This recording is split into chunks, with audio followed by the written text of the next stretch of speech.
Leitura diária da Bíblia. Hoje, dia 24 de março de 2024, iremos ler o livro de Ruth. A família de Elimeleque em Moabe. Capítulo 1. Na época dos juízes, houve fome na terra. Um homem de Belém de Judá, com a mulher e os 2 filhos, foi viver por algum tempo nas terras de Moabe. O homem chamava-se Elimeleque, sua mulher Noemi e seus 2 filhos, Malom e Quilion. Eram efrateus de Belém de Judá. Chegaram a Moabe e lá ficaram. Morreu Elimeleque, marido de Noemi, e ela ficou sozinha com seus 2 filhos. Eles se casaram com mulheres moabitas, uma chamada Orfá e a outra Ruth. Depois de terem morado lá por quase 10 anos, morreram também Malom e Quilion, e Noemi ficou sozinha, sem os seus 2 filhos e sem o seu marido. Noemi e Ruth voltam para Belém. Quando Noemi soube em Moabe que o Senhor viera em auxílio do seu povo, dando-lhe alimento, decidiu voltar com as suas 2 noras para sua terra. Assim ela, com as suas 2 noras, partiu do lugar onde tinha morado. Enquanto voltavam da terra de Judá, disse-lhes Noemi: Vão, retornem para a casa de suas mães. Que o Senhor seja leal com vocês, como vocês foram leais com os falecidos e comigo. O Senhor conceda que cada uma de vocês encontre segurança no lar do outro marido. Então deu-lhes beijos de despedida. Mas elas começaram a chorar alto e disseram: Não, voltaremos com você para junto do seu povo. Disse, porém, Noemi: Voltem, minhas filhas. Por que viriam comigo? Poderia eu ter filhos que viessem a ser seus maridos? Voltem, minhas filhas. Vão. Estou velha demais para ter outro marido. E mesmo que eu pensasse que ainda há esperança para mim, ainda que eu me casasse essa noite e depois desse à luz a filhos, iriam vocês esperar até que eles crescessem? Ficariam sem se casar à espera deles? De jeito nenhum, minhas filhas. Para mim é mais amargo do que para vocês, pois a mão do Senhor voltou-se contra mim. Elas então começaram a chorar alto de novo. Depois Orfá deu um beijo de despedida em sua sogra, mas Ruth ficou com ela. Então Noemi a aconselhou: Veja, sua concunhada está voltando para o seu povo e para o seu Deus. Volte com ela. Ruth, porém, respondeu: Não insistas comigo que te deixe e que não mais te acompanhe. Aonde fores, irei. Onde ficares, ficarei. O teu povo será o meu povo. O teu Deus será o meu Deus. Onde morreres, morrerei. E ali serei sepultada. Que o Senhor me castigue com todo rigor, se outra coisa que não a morte me separar de ti. Quando Noemi viu que Ruth estava de fato decidida a acompanhá-la, não insistiu mais. Prosseguiram, pois, as 2 até Belém. Ali chegando, todo o povoado ficou alvoroçado por causa delas. Será que é Noemi? Perguntavam as mulheres. Mas ela respondeu: Não me chamem Noemi, melhor que me chamem de Mara, pois o Todo-Poderoso tornou minha vida muito amarga. De mãos cheias eu parti, mas de mãos vazias o Senhor me trouxe de volta. Por que me chamam Noemi? O Senhor colocou-se contra mim. O Todo-Poderoso me trouxe desgraça. Foi assim que Noemi voltou das terras de Moabe com a sua nora Ruth, a Moabita. Elas chegaram a Belém no início da colheita da cevada. Ruth nas plantações de Boaz. Capítulo 2. Noemi tinha um parente por parte do marido. Era um homem rico e influente. Pertencia ao clã de Elimeleque e chamava-se Boaz. Ruth, a Moabita, disse a Noemi: Vou recolher espigas no campo daquele que me permitir. Vá, minha filha, respondeu-lhe Noemi. Então ela foi e começou a recolher espigas atrás dos ceifeiros. Casualmente, entrou justo na parte da plantação que pertencia a Boaz, que era do clã de Elimeleque. Naquele exato momento, Boaz chegou de Belém e saudou os ceifeiros. O Senhor esteja com vocês. Eles responderam: O Senhor te abençoe. Boaz perguntou ao capataz dos ceifeiros: A quem pertence aquela moça? O capataz respondeu: É uma moabita que voltou de Moabe com Noemi. Ela me pediu que a deixasse recolher e juntar as espigas entre os feixes após os ceifeiros. Ela chegou cedo e está em pé até agora. Só sentou-se um pouco no abrigo. Disse então Boaz a Ruth: Ouça bem, minha filha. Não vá colher noutra lavoura, nem se afaste daqui. fique com as minhas servas. Preste atenção onde os homens estão ceifando e vá atrás das moças que vão colher. Darei ordem aos rapazes para que não toquem em você. Quando tiver sede, beba da água dos potes que os rapazes encheram. Ela inclinou-se e, prostrada com o rosto em terra, exclamou: Por que achei favor aos seus olhos, ao ponto de o senhor se importar comigo, uma estrangeira?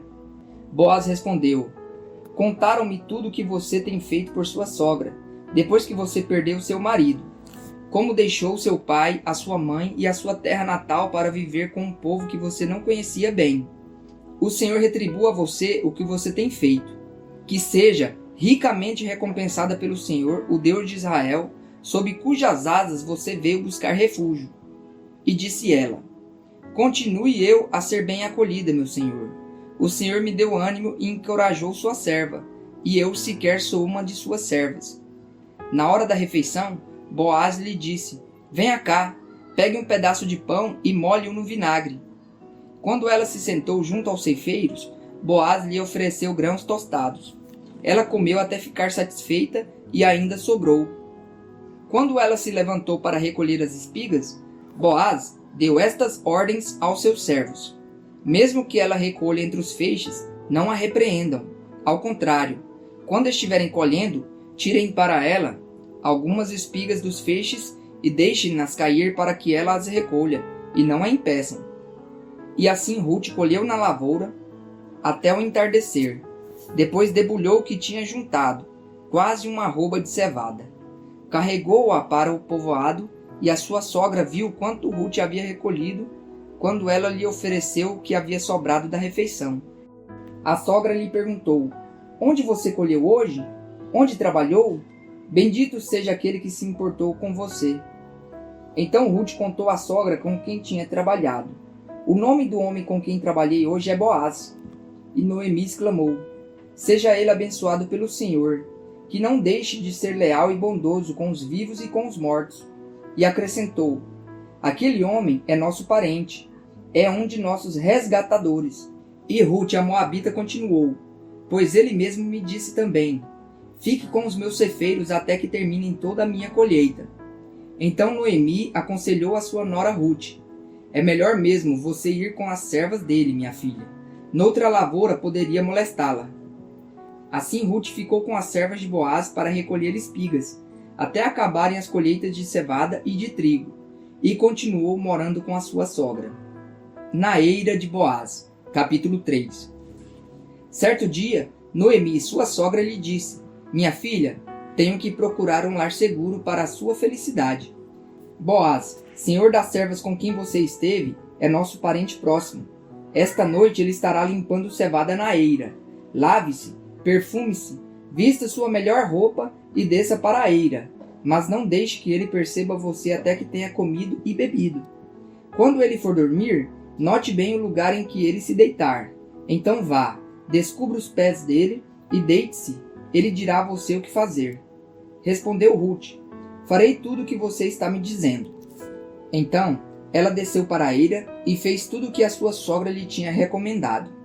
Quando Boaz terminou de comer e beber, ficou alegre e foi deitar-se perto do monte de grãos. Ruth aproximou-se sem ser notada, descobriu os pés dele e deitou-se. No meio da noite, o homem acordou de repente. Ele se virou e assustou-se ao ver uma mulher deitada aos seus pés. Quem é você? Perguntou ele. Sou sua serva Ruth, disse ela. Estenda sua capa sobre a sua serva, pois o Senhor é resgatador.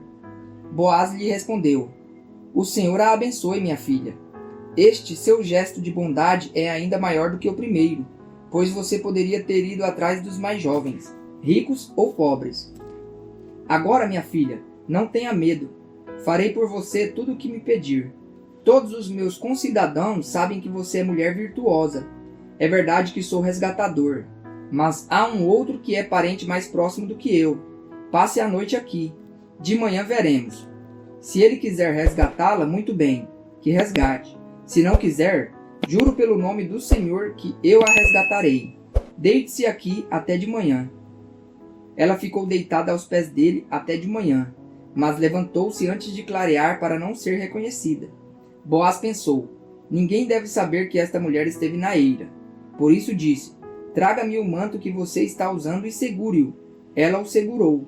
E o homem despejou nele 6 medidas de cevada e o pôs sobre os ombros dela. Depois ele voltou para a sua cidade. Quando Ruth voltou à sua sogra, esta lhe perguntou: como foi, minha filha?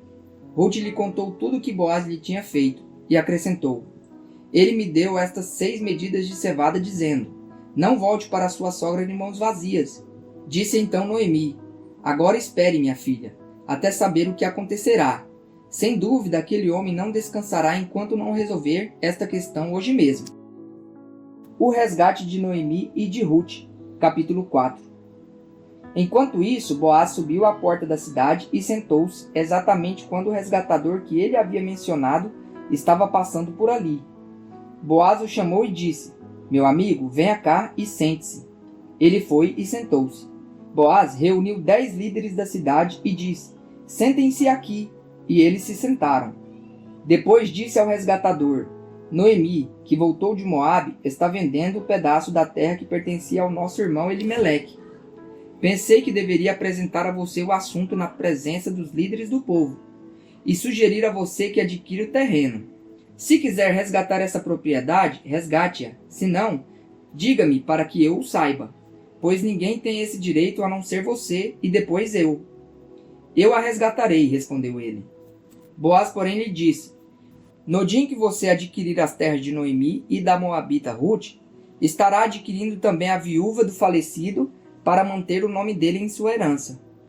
Diante disso, o resgatador respondeu: nesse caso, não poderei resgatá-la, pois poria em risco a minha propriedade.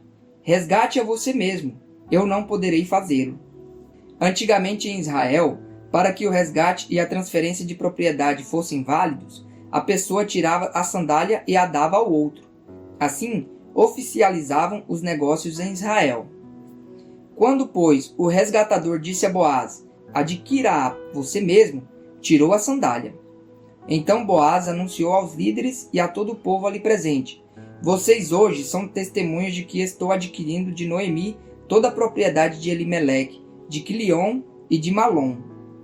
Também estou adquirindo o direito de ter como mulher a moabita Ruth, viúva de Malom, para manter o nome do falecido sobre a sua herança e para que o seu nome não desapareça do meio da sua família e dos registros da cidade. Vocês hoje são testemunhas disso. Os líderes e todos os que estavam na porta confirmaram: somos testemunhas.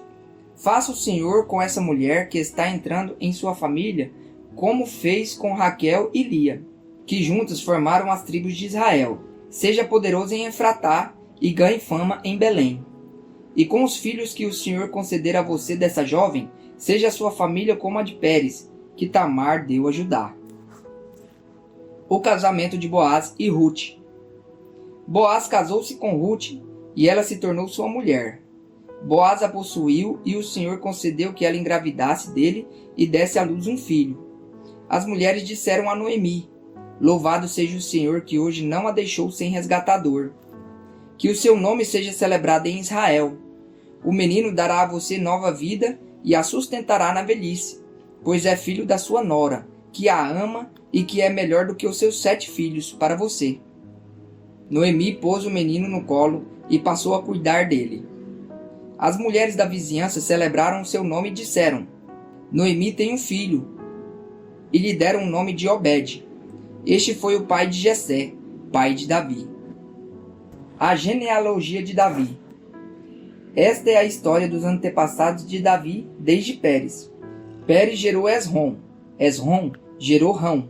Rão gerou Aminadab. Aminadab gerou Naasson.